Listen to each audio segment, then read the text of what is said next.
Hello friends, कैसे हैं आप सब? बढ़िया। चलिए आज हम देखते हैं कुछ महत्वपूर्ण त्रिकोणमितीय समीकरण और उनके व्यापक हल। बहुत ही इम्पोर्टेंट टॉपिक आज हम देखने वाले हैं और बहुत ही इम्पोर्टेंट ये समीकरण हैं और उनके हल आपको याद रखने हैं और उन पे आधारित ये सभी समीकरणों को आज हम हल करेंगे। ठीक इसके पहले वाला जो वीडियो है जिसमें इस टॉपिक की शुरुआत हुई है, त्रिकोणमितीय समीकरण क्या होते हैं, त्रिकोणमितीय समीकरणों के हल क्या होते हैं और बहुत सारे सवालों को हमने उसमें सॉल्व किया है। ठीक है, आप जरूर उस वीडियो को देखिएगा, आपको बहुत अच्छे से समझ में आ जाएगा। और फिर उसके बाद ये वाला टॉपिक, ये वाला जो समीकरण है जो आपको दिए हुए हैं और उनके व्यापक हल आप ध्यान से देखिएगा, आपको बहुत अच्छे से समझ में आएगा। तो चलिए, अब आपको इसको किस तरीके से समझना है, किस तरीके से याद रखना है, आप ध्यान से देखिए। अगर आपके पास समीकरण इस रूप में आपको अगर दिखाई देता है, साइन एक्स बराबर साइन अल्फा के रूप में अगर आपको समीकरण दिखाई देता है तो आप क्या करेंगे? कुछ भी नहीं, ये आप उसके जनरल सॉल्यूशन का फॉर्मूला याद रख लो। ये व्यापक हल का सूत्र है। अगर समीकरण इस रूप का रहेगा तो इस समीकरण के व्यापक हल का सूत्र है एक्स बराबर, ठीक है, ये मतलब इसका व्यापक हल, आपको इसको याद रखना है, एक्स का मान है, ठीक है। तो एक्स बराबर एन पाई प्लस -1 की घात में एन इंटू अल्फा, जहां n belongs to Z. Z क्या है? पूर्णांकों का समुच्चय, सेट ऑफ इंटीजर्स। ठीक है, तो इस रूप में रहेगा तो आपको ये वाला लिखना है, x इज इक्वल टू, ये सॉल्यूशन है, देखो x का मान लिख रहे हैं हम यहाँ पे। ये कौन है? ये पूरा x का मान है, x की वैल्यूज है, ठीक है। और ये वैल्यू एक नहीं बल्कि अनंततः अनेक वैल्यूज मिलेंगे, क्योंकि n किस में बिलोंग करते हैं? जेड में बिलोंग करते हैं। जेड क्या है? पूर्णांकों का समुच्चय है जिसका कोई अंत नहीं है, ठीक है। तो अनंततः अनेक कलम को मिलेंगे, तो इस बात का आप ध्यान रखें। n जो है वो जेड में बिलोंग कर रहा है। वैसे ही अगर आप दूसरा अगर आप देखें समीकरण, तो ये है cos x बराबर cos अल्फा। और अगर आपको इस रूप में अगर समीकरण दिया हो, cos x बराबर cos अल्फा के रूप में दिया हो, तो आप x का ये वाला मान याद रखेंगे, x बराबर 2n pi plus minus alpha, जहां n बिलोंग करते हैं जेड में। और अगर आपको समीकरण इस रूप में दिया हो, 10x बराबर 10 अल्फा के रूप में हो, तो समीकरण का, इस समीकरण का जो हल है वो होगा x बराबर n पाई प्लस अल्फा, जहां n बिलोंग करते हैं जेड में। तो ज्यादा कठिन नहीं है, ये सूत्र बहुत ही सरल है। इन तीनों के लिए आपको ये 3 सूत्र याद रखने हैं। और फिर देखो ये सवाल, देखो अभी हम ये टॉपिक को शुरू किए हैं, इन समीकरणों को अभी हम पढ़ रहे हैं, शुरुआत हुई है, इसलिए इस वीडियो में, आज की इस क्लास में हमने सरल सवालों को रखा है। और ढेर सारे सवाल है, कम समय में बन जाएंगे ये। इनको आप बना बना के जब आप प्रैक्टिस कर लेंगे तब बड़े सवाल बनाएंगे जो आपसे बहुत अच्छे से बनने लगेंगे। आपके परीक्षा में एकदम सरल सवाल नहीं आएंगे, ठीक है। सवालों का स्तर आपके एग्जाम के लायक रहेगा, लेकिन उन मतलब वैसे सवालों को बनाने के लिए हमें एक स्टेप बाय स्टेप आगे बढ़ना पड़ेगा। एकदम डायरेक्ट कठिन सवाल हम बनाएंगे तो हमको लगेगा कितना कठिन सवाल है, लेकिन अगर हम सरल से धीरे धीरे बढ़ते जाएंगे आगे, फिर देखिए आपको कॉन्फिडेंस आपका बढ़ने लगेगा और मजा आने लगेगा। ऐसा लगेगा कि जिस चीज को आप इतना कठिन समझ रहे थे वो चीज उतनी कठिन नहीं है, बहुत सरल है। इसलिए हम स्टेप बाय स्टेप आगे बढ़ेंगे। तो चलिए, तो ये सूत्र बस आपके सामने है। अब हम डायरेक्ट इन सवालों को बनाएंगे और फटाफट बनाएंगे। आप देखेंगे कि ये 12 सवाल कितने जल्दी बन जाते हैं। अब ध्यान से देखिएगा। पहला सवाल लिखा है साइन एक्स बराबर √3/2। आपको सोचना है कि साइन कितने का मान √3/2 होता है, तो आप कहेंगे साइन 60 अंश का मान √3/2 होता है। अगर आप रेडियन में कहेंगे तो साइन π/3 का मान √3/2 होता है, ठीक है। अब आप देख लो ये किस रूप में दिख रहा है, इनमें से किस रूप में दिख रहा है? ऑब्वियस सी बात है, साइन एक्स बराबर साइन अल्फा के रूप में दिख रहा है। साइन एक्स बराबर साइन अल्फा, अल्फा की जगह π/3 दिख रहा है। तो जब ऐसा इक्वेशन होने पर उसका सॉल्यूशन ऐसा लिखा जाता है, तो अब बताइए इसके लिए सॉल्यूशन आप क्या लिखोगे? तो हम लिखेंगे x बराबर n पाई, बस इसको देख के लिख रहा हूं मैं, कुछ नहीं कर रहा हूं, n पाई प्लस -1 की घात में n, तो n लिख दूंगा। और ये कौन है भैया? अल्फा।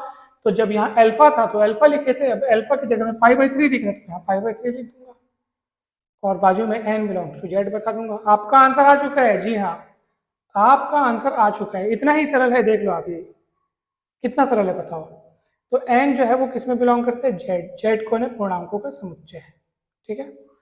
कोई डाउट हो ही नहीं सकता, मैं इसकी गारंटी देता हूँ, क्योंकि आप देख लो कितना सरल है। दूसरा देख लो, आप दूसरा सवाल देख लो, 2 sin x plus 1 2 sin x plus 1 बराबर 0, तो 1 को उधर पलटाओगे तो -1 हो जाएगा, इधर बचेगा 2 sin x, जिसमें से sin x को रोक लो, 2 को पलटा दो, -1/2 हो गया।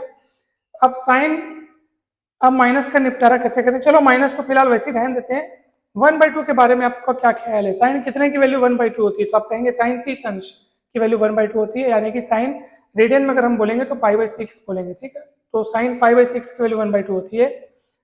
अब हम एक काम करते हैं ना भाई, इस माइनस को अंदर ले लेते हैं। ऐसा क्यों? तो आपको पता है साइन माइनस थीटा बराबर क्या होता है? Minus sine theta. अगर माइनस यहाँ रहता है तो जब हम उसको सामने लगा सकते हैं, तो सामने लगे हुए को अंदर भी तो ले सकते हैं। तो अभी हम क्या कर रहे हैं, अभी हमको इस रूप में ये दिख रहा है, देखो इस रूप में दिख रहा है, माइनस साइन थीटा के रूप में दिख रहा है। तो हम क्या करते हैं, इसको माइनस को अंदर लगा लेते हैं, ठीक है। ऐसा होता है ना, सूत्र आपके सामने है, हर चीज का कारण है, कुछ भी चीज आपको रटना नहीं है, सब चीज का कारण है, अच्छे से समझना है। तो ये हो गया। अब अरे अरे ये तो फिर से इस रूप में दिखने लगा, साइन एक्स बराबर साइन अल्फा, तो एक्स बराबर एन पाई प्लस -1 की घात में एन इंटू अल्फा। तो बस लगा दीजिए। अब की बार आपको अल्फा की जगह में कौन दिखाई दे रहा है? -π/6 दिखाई दे रहा है। तो चलिए, तो एक्स बराबर हो जाएगा क्या क्या हो जाएगा, एन पाई प्लस -1 की घात में एन अल्फा, ठीक है। तो ये आपका आंसर, सॉरी अल्फा की जगह में क्या है? -π/6, ये ऐसे -π/6 है ना, कोष्टक लगा लेना, -π/6 है तो ब्रैकेट लगा लेना। अब सुनो, साइन एक्स बराबर साइन -π/6 हुआ, अल्फा की जगह ये दिखने लगा, आपने सॉल्यूशन देखा, एक्स बराबर एन पाई प्लस -1 की घात में एन अल्फा लिख दिया। अब एक माइनस को अगर मैं सामने बैठाना चाहूँ तो यहाँ पे भी बैठा सकता हूँ, चाहे तो यहाँ पे भी बैठा सकता हूँ। देखो ध्यान से कैसे होगा, इसका थोड़ा रूप बदला जा रहा है, ध्यान से देखना। प्लस माइनस माइनस होता है, तो ये माइनस को मैं सामने ले जा सकता हूँ, एन पाई -1 की घात में एन π/6, इस तरीके से इसको लिखा जा सकता है। क्या आपको ये दिखाई दे रहा है? ठीक है, हाँ दिखाई दे रहा है, ओके करेक्ट। इस रूप देखो ना, प्लस माइनस माइनस करके इस रूप में इसको लिखा जा सकता है, मगर ऐसा भी किया जा सकता है कि देखो x बराबर एन पाई, मैं एक काम करता हूँ, ये प्लस को प्लस बने रहने देता हूँ, ठीक है, ये बना रहे ये प्लस, ये -1 की घात में n है, और यहाँ से एक और माइनस निकलेगा, तो आप देखो -1 की घात में n है, और ये वाला एक और माइनस निकलेगा -1 के रूप में पावर 1, तो -1 एक बार लिखेंगे और पावर जुड़ जाएंगे, तो n+1 भी लिखा जा सकता है इसको, ठीक है। तो -1 के पावर में n+1 और इंटू π/6, तो ये भी आपका सॉल्यूशन, मतलब इस रूप में भी है, ठीक है। तो वो भी सॉल्यूशन है, ये भी सॉल्यूशन, ये भी सॉल्यूशन है, रूप अलग अलग है और सॉल्यूशन वही है, ठीक है। रूप अलग अलग है, बस तीनों सही है, जिसको आप बोल दो, ठीक है, तीनों सही है। ओके, तो आपको समझ में आया कि नहीं बताइए? आ गया, बढ़िया तरीके से आ गया, मस्त। अब चलिए अगला, कोसेक एक्स बराबर 1/2। कोसेक एक्स यानी क्या होता है बताओ भला? 1/sin x, तो 1/sin x बराबर 2 हो जाएगा, तो पलटोगे दोनों पक्षों को, तो sin x बराबर 1/2 हो जाएगा, ठीक है। पहले कोसेक की जगह 1/sin लिखना, 1/sin बराबर 2, और दोनों पक्षों को फिर पलट देना, तो sin x फिर से ऊपर चला जाएगा, वो 1/2 हो जाएगा, और 1/2 मतलब sin π/6, तो आप ऐसे ही बना लेना, ठीक है। तो ये वाला आपको हम सौंपते हैं, आपको बनाना है, ठीक है। अगला देखो, cos x बराबर 1/2, तो ये भी बन जाएगा। आपके पास cos x वाला फॉर्मूला लगाना है और बनाना है, बस कठिन कुछ नहीं है, सब चीज सरल है, समझने की देर है। चलिए, cos x बराबर 1/2, पहले आपको सोचना है कि cos कितने की वैल्यू 1/2, तो आप कहेंगे cos 60 की वैल्यू 1/2, 60 को लिखेंगे π/3। अब ये किस रूप में दिखने लग गया? तो ये इस रूप में दिखने लग गया, cos x बराबर cos अल्फा। तो जब ये cos x बराबर cos अल्फा के रूप में दिख रहा है, तो x बराबर होता है 2n pi plus minus alpha, अर्थात यहाँ क्या होगा, x बराबर 2n pi plus minus alpha. Alpha कौन है? π/3 है, ये देखो π/3, ठीक है। आपका आंसर आ चुका है, इंतजार की कोई बात नहीं, तुरंत आंसर आएगा, देख लो आप, ठीक है। तो ये सवाल भी बन गया, ओके। चलो अगला देखो क्या लिखा है, cos 3x बराबर -1/2। थोड़ा ध्यान दीजिएगा, माइनस वाले में थोड़ा सा ध्यान देना होता है बस।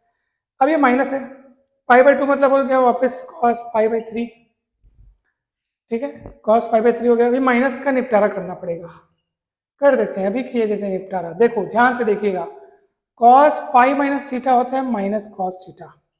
अगर इसका मतलब क्या है, आप ये फॉर्मूला को अच्छे से देखो, इसका मतलब है कि अगर सामने माइनस लगा है तो उस माइनस को हटाने के लिए वो जो एंगल है उसको पाई में से माइनस कर दो, सीधी सी बात है। यानी अगर देख लो ना, मैं अगर इसको इधर लिखूं और इसको उस तरफ लिखूं तो आप खुद सोच लो, क्या आपको ऐसा समझ में आ रहा है कि अगर cos थीटा लिखा है और सामने माइनस है तो माइनस को हटाने के लिए, माइनस का निपटारा करने के लिए क्या करते हैं, ये जो एंगल लिखा है उसको पाई में से माइनस कर लेते हैं, तो ये माइनस से आप छुटकारा पा जाओगे। तो यहाँ पे बताओ इस माइनस को हटाने के लिए मैं क्या करूँ, ये जो एंगल लिखा है उसको पाई में से माइनस कर लेता हूँ। सबसे बढ़िया ये देख लो, सब चीज कारण सहित आपके सामने लिखा हुआ है, ठीक है।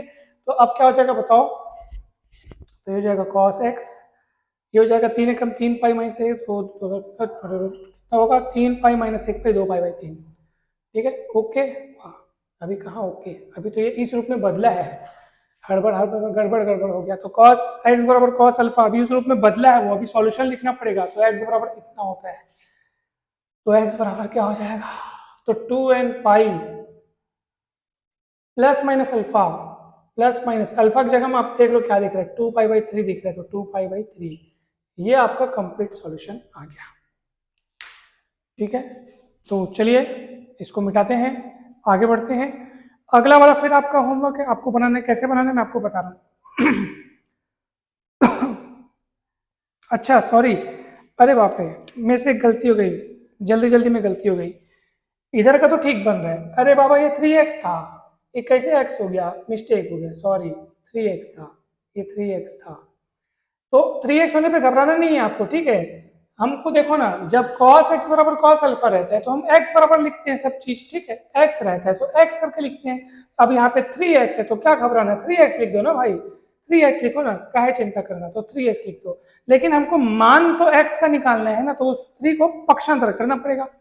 तो पक्षांतर करेंगे तो क्या हो जाएगा बताओ, तो x बराबर 2n पाई बटे 3 और प्लस माइनस 2 पाई बटे, अब 3 इधर जाएगा तो इधर बटे वाला बटे में आके 3, लेकिन 3 जब इधर जाएगा पहले से 3 है तो गुणा होकर 9 हो जाएगा।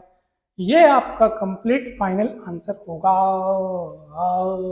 ठीक है, बन गया, ये भी बन गया। अब देखो अगला, √3 को पहले नीचे लाओगे तो 2 बटे √3 होगा, ये sec 2x का मान 2 बटे √3, ठीक है। जब sec 2x का मान 2 बटे √3 है तो sec का उल्टा cos होता है, तो cos 2x का मान हो जाएगा √3 बटे 2, इसको याद रखियो, ठीक है। sec 2x का मान अगर 2 बटे √3 है तो cos 2x, sec का उल्टा cos, तो इधर भी उल्टा करके लिख देना, तो cos 2x का मान क्या होगा √3 बटे 2। फिर आप देखना cos कितने का मान √3 बटे 2, तो पता चलेगा cos 30 का मान √3 बटे 2, यानी कि cos पाई बाई 6 का मान √3 बटे 2। तो फिर वही वाला cos वाला फॉर्मूला लगेगा, आगे बन जाएगा, ये आपका होमवर्क, ठीक है। आइए आगे बढ़ते हैं, 10x वाले में आते हैं। तो इसको हम मिटाते हैं, बहुत सरल सवाल है, कितने सरल है कि आप आसानी से इसको बना सकते हैं। माइनस वाले में थोड़ा आपको ध्यान देना है, बस प्रैक्टिस करनी है माइनस वाले के अच्छे से। मैंने माइनस वाले पर्याप्त सवालों को लिख रखा है, आप घबराना नहीं है आपको। आप बोलेंगे कि सर जब आप साइन वाला बता रहे थे, ठीक है, अचानक मेरे मन में एक मस्त वाली बात आ रही है, तो आपने सर इसको साइन एक्स बराबर -1/2 लिखा था, चलिए लिखा था, फिर आपने इसको लिखा था माइनस को, आपने आपने कहा था कि माइनस यहीं रहने दो, इसको 1/2 मतलब साइन पाई/6 लिख दो। अब आपने कहा था कि इस माइनस से बचने के लिए हम इस माइनस को अंदर ले जा लेते हैं, माइनस अंदर चला गया, क्यों, क्योंकि साइन माइनस थीटा बराबर माइनस साइन थीटा होता है, ठीक है। ये फॉर्मूला आपने बता करके उस माइनस को आपने अंदर ले लिया, ठीक है, माइनस साइन थीटा, माइनस सामने था उसको अंदर बुला लिया, ठीक है। तो आप कहेंगे कि सर यही कार्य आपने यहाँ पे क्यों नहीं किया, जब आप कॉस वाला बना रहे थे तो आपने यही कार्य वहां क्यों नहीं किया सर, अलग अलग काम करने से कंफ्यूजन हो जाता है सर, कारण स्पष्ट कीजिए। ये माइनस हुआ, ये हो गया अपना 1/2 मतलब पाई/3, ठीक है। तो आपने जैसे ये माइनस को इधर बुलाया, इधर क्यों नहीं बुलाया, इसका माइनस ऐसे क्यों नहीं किया, तो आपको पता है ऐसा मैं नहीं कर सकता, क्योंकि कॉस में ये वाली प्रॉपर्टी नहीं होती है, कॉस माइनस थीटा बराबर माइनस कॉस थीटा नहीं होता है, बल्कि कॉस माइनस थीटा बराबर कॉस थीटा होता है, याद रखियो। इसलिए ये वाला माइनस कॉस के से अंदर एंगल में नहीं जा सकता, अगर ये चला गया तो वास्तव में फिर इसकी वैल्यू cos π/3 होगी, क्योंकि अंदर में माइनस रहता है ना, तो वो cos में वो एब्जॉर्ब हो जाता है, खत्म हो जाता है, cos π/3 बस बचता है, सामने माइनस नहीं आता इसका, इसलिए इसको हम cos में नहीं कर सकते, ये फॉर्मूला देख लो आप। इसलिए इसका उपाय हमने दूसरा खोजा, सोचा इसकी माइनस कब आता है तो वो उतना प्लस उतना एंगल में यहाँ पे थोड़ा सा एडजस्टमेंट करना पड़ा ताकि ये माइनस यहाँ से हट सके, ठीक है। तो पाई माइनस पाई बाई 3 मैंने किया था, तो इसलिए आपको कारण पता होना चाहिए कि कब क्या क्यों कैसे, ये सब आपको पता होना चाहिए। अब कौन सा बनाना चाहिए, अब हमको बनाना चाहिए आठवां। आठवां में क्या लिखा है, टेन एक्स बराबर 1/√3, टेन कितने का मान 1/√3, टेन पाई बाई 6 का मान 1/√3, टेन एक्स बराबर टेन अल्फा के रूप में दिख रहा है, टेन एक्स बराबर टेन अल्फा के रूप में दिख रहा है, तो एक्स बराबर होगा एन पाई प्लस अल्फा, और यहाँ पे लिख दो फिर एक्स बराबर एन पाई प्लस अल्फा, और जो एन है वो जेड में बिलोंग करेगा, ठीक है। तो ये इसका सॉल्यूशन आ गया, देख लो, कठिन नहीं है, कठिन नहीं है, कठिन नहीं है, कठिन नहीं है, ये बन गया, ये भी बनेगा, ठीक है। √3 मतलब 10 पाई बाई 3 करना, फिर वही वाला फॉर्मूला लगाना, ठीक है। आपका आंसर जब लिखोगे आप तो 2x बराबर करके कुछ कुछ कुछ लिखोगे और 2 को पलटा देना, सीधी सी बात है, क्या प्रॉब्लम है, ठीक है। ये -1 है, माइनस वाला चलो मैं आपको बता देता हूँ, tan 3x बराबर क्या लिखा है, -1। आपको ये सोचना है कि tan कितने की वैल्यू, चलो माइनस को फिलहाल बैठे रहने दो यहीं, 1 को देखो, tan कितने की वैल्यू 1, तो tan 45 अंश अर्थात tan π/4 रेडियन की वैल्यू 1 होती है, ठीक है। अब इस माइनस का निपटारा करने के लिए फिर से आप कर लो, माइनस को अंदर ले जाओ, तो ये, हाँ, ये माइनस का आप अंदर ले, अब आप बोलोगे सर कब, ये बता दो कि कब कब हम बाहर वाला माइनस अंदर ले जा सकते हैं और कब नहीं ले जा सकते। याद रखना, आप साइन में ले जा सकते हो, टेन में ले जा सकते हो, कॉट में ले जा सकते हो, कोसेक में ले जा सकते हो, किस में नहीं ले जा सकते, कॉस और सेक में बस नहीं ले जा सकते। याद रखना ये दो एंगल है, कॉस और सेक, ये दोनों में अगर आपके सामने माइनस है तो आप अंदर माइनस में मत ले जाना, ठीक है, बाकी में ले जा सकते हो, क्योंकि चतुर्थ चतुर्थांश में कॉस और सेक पॉजिटिव होते हैं, ठीक है। चतुर्थांशों में, विभिन्न चतुर्थांशों में त्रिकोणमितीय फलनों के चिन्ह कैसे निर्धारित किए जाते हैं, कब कौन कहाँ प्लस माइनस होता है, कैसे मान ज्ञात करते हैं, ये सब अगर अच्छे से, बहुत तबीयत से, बहुत तरीके से अच्छे से समझना हो तो जरूर हमारे इसी इसी चैप्टर के वीडियो में, वीडियो सीरीज में आप जा करके वो वीडियो देख सकते हैं, ठीक है। वीडियो न मिले तो आप हमें इस नंबर पर मैसेज करके, आप कोई भी टॉपिक आपको वीडियो चाहिए तो आप बता सकते हैं, हम आपको उसका लिंक प्रोवाइड कर देंगे, और बिल्कुल आपकी हेल्प के लिए हम बिल्कुल तत्पर हैं। और इस नंबर पर आप मैसेज करके व्हाट्सएप ग्रुप में भी जुड़ सकते हैं, हमारा व्हाट्सएप ग्रुप बना हुआ है जिसमें अनेक कैंडिडेट्स जुड़े हुए हैं जो इस एग्ज़ाम की तैयारी कर रहे हैं, छत्तीसगढ़ व्याख्याता भर्ती परीक्षा गणित की तैयारी कर रहे हैं, वो कैंडिडेट जुड़े हुए हैं। उसमें भी हम अपना कंटेंट, जो भी हम जितना भी हमसे बन सकता है वीडियो के रूप में, चाहे PDF तो अभी तक हमारे पास अभी तक एक भी उपलब्ध नहीं है, जो कुछ भी हमसे बनता है ना हम वीडियो ही बना देते हैं सीधा। अगर हमको लगता है कि हमारे पास कुछ टॉपिक है, कुछ समझाने की कोई चीज़ है जिसको हम शेयर कर सकते हैं कैंडिडेट्स के साथ, कुछ कंट्रीब्यूट कर सकते हैं, आप लोगों की तैयारी में कुछ योगदान दे सकते हैं, कुछ सहयोग कर सकते हैं, तो जो भी मुझसे बनता है वो हम पूरा वीडियो के माध्यम से प्रोवाइड करा देते हैं। तो वीडियो के माध्यम से प्रोवाइड होता रहेगा आप लोग को, आप ग्रुप में जुड़ सकते हैं, कोई भी डाउट हो तो पूछ सकते हैं, किसी टॉपिक का वीडियो ना मिले तो आप हमको बता सकते हैं, हम आपको भेज सकते हैं, ठीक है। ये आपका, ये हमारा मतलब ये हमारा नंबर है, आप इस पर कांटेक्ट कर सकते हैं, ठीक है। तो चलिए, tan 3x बराबर हो गया, तो माइनस मैंने अंदर ले लिया, अब बस, अब देर किस बात की, आप फॉर्मूला लगाइए इसका, tan x बराबर tan अल्फा होता है, तो x बराबर क्या होता है n पाई प्लस अल्फा, तो क्या हो जाएगा बताओ, यहाँ पे 3x बराबर हो जाएगा n पाई प्लस अल्फा की जगह -π/4 दिख रहा है, तो माइनस प्लस माइनस कर दो, सीधी सी बात है, तो 3x बराबर n पाई -π/4 हो गया, 3 को यहाँ ला लो, तो ये हो जाएगा x बराबर n pi by 3 minus pi by 4, पहले से 3 और आएगा तो 4 की 12 हो जाएगा, तो n pi by 3 minus pi by 12। आप देखो ये आपको समझ में आया कि नहीं बताओ, ठीक है। तो चलिए ये हो गया, अब देखो ये वैसे ये है, अब ये सब होमवर्क भाई अब आप लोग बनाना, मैं कितना बनाऊंगा, ये भी माइनस वाला है, दिमाग लगाना बनाना, ठीक है। आप लोग इसको भी बनाना, इसको इसको देख के मत घबरा जाना, बहुत सरल है ये, ठीक है। चलो एक इन दोनों में से कोई एक बता देता हूँ, ठीक है, सरल है, घबराना नहीं है। देखो क्या लिखा है, tan 2x पाई बाई 3 बराबर √3, तो हो जाएगा tan 2x बाई 3 √3 मतलब 10π/3। अब 10x बराबर 10 अल्फा, तो x बराबर n पाई प्लस अल्फा, तो x की जगह इतना दिख रहा है, तो 2x/3 बराबर n पाई प्लस अल्फा की जगह π/3, π/3। तो अब 2/3 को पलटाओ तो उधर जाके 3/2 हो जाएगा, तो 3/2 n पाई प्लस 3 उधर जाएगा, तो 3 उधर जाके इस 3 बटे वाले 3 से कट जाएगा, तो सिर्फ 2 बचेगा, तो π/2। n बिलोंग्स टू z आपको बताना जरूरी है, ठीक है, तो बता दिए। इसमें भी बताना था n बिलोंग्स टू z। हर सॉल्यूशन में जब आप सॉल्यूशन बनाएंगे लास्ट में n बिलोंग्स टू z लिख दीजिएगा, ठीक है। तो इससे पता चल जाएगा कि n क्या है, तो n कोई पूर्णांक है, n पूर्णांकों के समुच्चय में बिलोंग करते हैं, सीधी सी बात है। आपका आंसर आ चुका है, ठीक है, आप देख लीजिए, आपका आंसर आ गया है, घबराने की बात नहीं है, बहुत सरल तरीके से ये बन गया। चलो, तो अब जो सवाल बच गए हैं, जैसे ये बच गया, ये बच गया, ये, तो जो बच गए हैं वो आपके होमवर्क है, आप इनको बनाएंगे। और हम आशा करते हैं कि ये वीडियो आपको काफ़ी अच्छे से समझ में आया होगा। तो हो सकता है कुछ प्लस माइनस की हमसे कुछ भूल हो गई हो तो आप बताइएगा, बाकी बहुत अच्छे से बना है, बहुत अच्छे से हमने समझा है। कहीं कुछ लिखते लिखते भूलवश मिस्टेक हो जाए तो आप सुधार लें खुद से, क्योंकि आपको पता है ये वीडियो अभी जो रिकॉर्ड हो रहा है, जो बन रहा है, तो अभी रात के 10:30 या 11 बज चुके हैं। दिन भर की थकान के बाद थकी हुई हालत में ये वीडियो बनाना वैसे उतना मुश्किल काम नहीं है, लेकिन फिर भी तो कभी कभार इसलिए थकान के कारण समझाते समझाते कभी कभार बोलने में कुछ मिस्टेक हो ही जाती हैं, तो उसको आप ज़रूर ध्यान दें और मुझे ज़रूर बताया करें ताकि मैं उसको इम्प्रूव कर सकूं, सुधार सकूं। और वीडियो अच्छा लगता है तो आप ज़रूर लाइक करें और शेयर करें अपने फ्रेंड्स के साथ वीडियोस को।